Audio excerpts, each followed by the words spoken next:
Welcome back to Wrestling Impact, your home for all things wrestling. And if you thought you knew how dominant Jacob Fatu could be, if you thought you'd seen the ceiling of what this absolute wrecking ball is capable of, you haven't seen anything yet.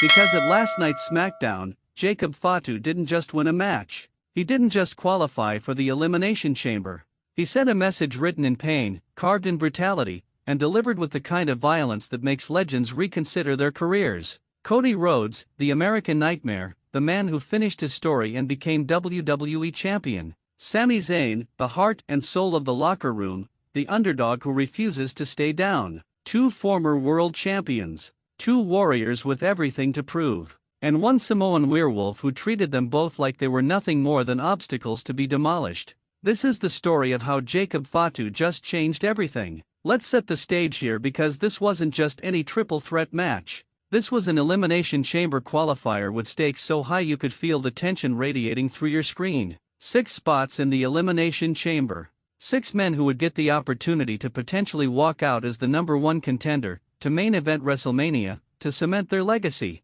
And for Jacob Fatu, this wasn't about opportunity. This was about inevitability. Ever since he aligned himself with Solo Sikoa and the Bloodline, ever since he stepped foot in a WWE ring, Fatu has been on an absolute tear. The man moves like someone who was built in a laboratory specifically to hurt people. 300 pounds of explosive athleticism, combining the raw power of a super heavyweight with the agility of a cruiserweight, and the kind of mean streak that would make his family proud. But here's where it gets interesting. Going into this match, the smart money, the conventional wisdom, the entire wrestling world assumed this would come down to Cody and Sami. Think about it. These two have history. These two have shown time and time again that when the lights are brightest, when the moment matters most, they rise to the occasion. Cody Rhodes, the man who returned to WWE after years away, who went through hell in back-to-back WrestleManias to finally capture the title that eluded his father. The man who carries the weight of legacy on his shoulders and somehow makes it look effortless.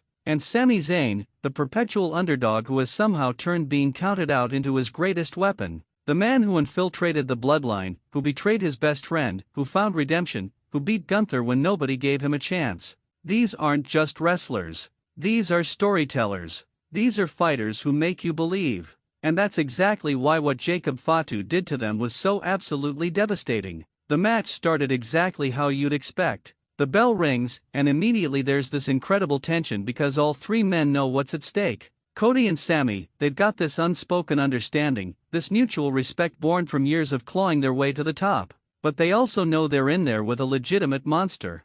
Fatu stands in the corner, and you can see it in his eyes. There's no nervousness, no anxiety, just cold, calculated hunger. The commentators are trying to build the drama, talking about how Cody and Sami need to work together to neutralize the threat, how this is chess, not checkers. And for about 30 seconds, it looks like that might actually be the strategy. Cody and Sami circle Fatu, and you can feel the audience leaning in. This is going to be strategic, right? 2 against 1 to eliminate the biggest threat? Wrong. Because Jacob Fatu doesn't wait for strategies to unfold. He explodes out of the corner like a missile, and suddenly it's not a wrestling match anymore. It's a demolition. He catches Sami with a running hip attack that sends him flying through the ropes to the outside, and before Cody can even react, Fatu is on him with clubbing forearms that sound like thunder echoing through the arena. These aren't worked punches. These are shots designed to reorganize someone's skeletal structure. Cody tries to fight back.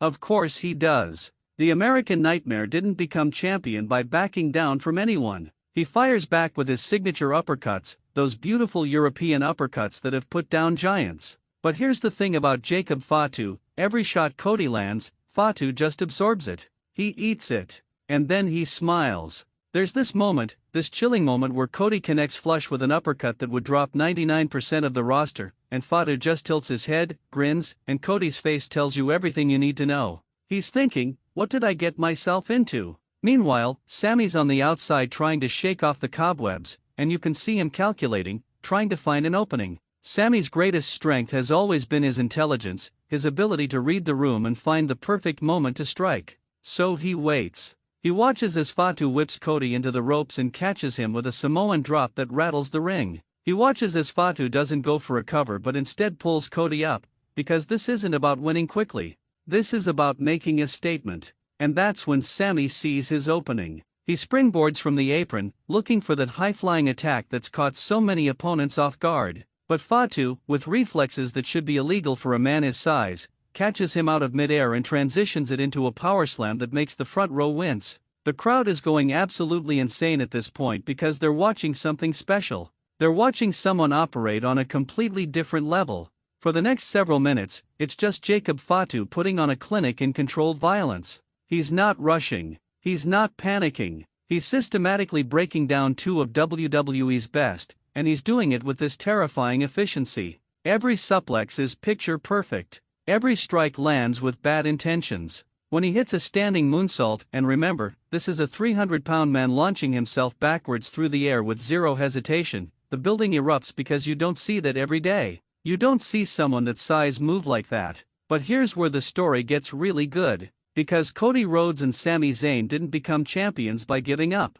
Around the 8-minute mark, something shifts. Maybe it's survival instinct. Maybe it's pride. But both men start digging deep into that reserve tank that separates good wrestlers from great ones. Cody catches Fatu coming off the ropes with a disaster kick that actually staggers the big man. Sami follows up with a Blue Thunder bomb, and for the first time in the match, Jacob Fatu is down. The crowd senses the shift. Maybe, just maybe, the combination of these two veterans is enough. They start working in tandem now, and it's beautiful to watch. Cody hits the Cody Cutter.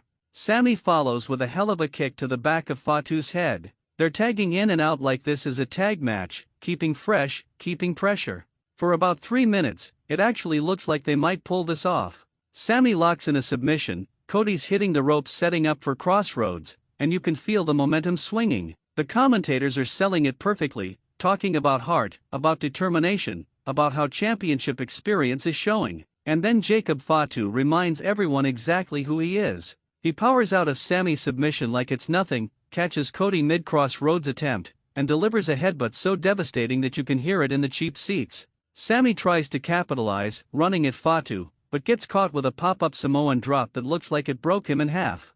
And now, Fatu's done playing. You can see it in his body language. The message has been sent. Now it's time to finish the job. What happens next is just brutal poetry. Fatu pulls Cody up, positions him in the corner, and backs all the way across the ring. The crowd knows what's coming. They're on their feet. He charges, and that hip attack, the devastating running hip attack, connects so hard that Cody crumbles like he's been hit by a car. But Fatu's not done. He drags Cody to the center of the ring, climbs to the top rope, and the building is shaking because they know what's next. The moonsault.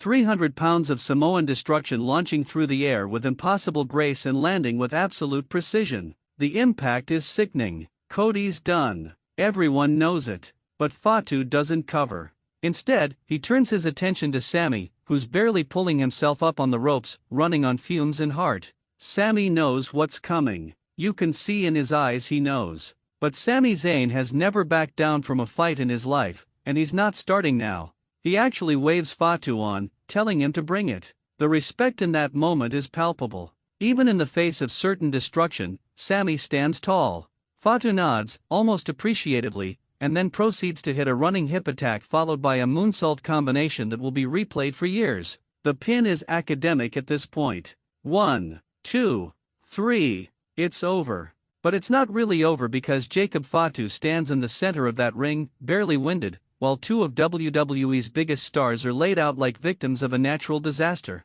The referee raises his hand, and Fatu doesn't celebrate like a man who just won something. He nods like a man who just confirmed what he already knew. He's not surprised. He's inevitable. The implications of this are massive. Jacob Fatu is going to the Elimination Chamber.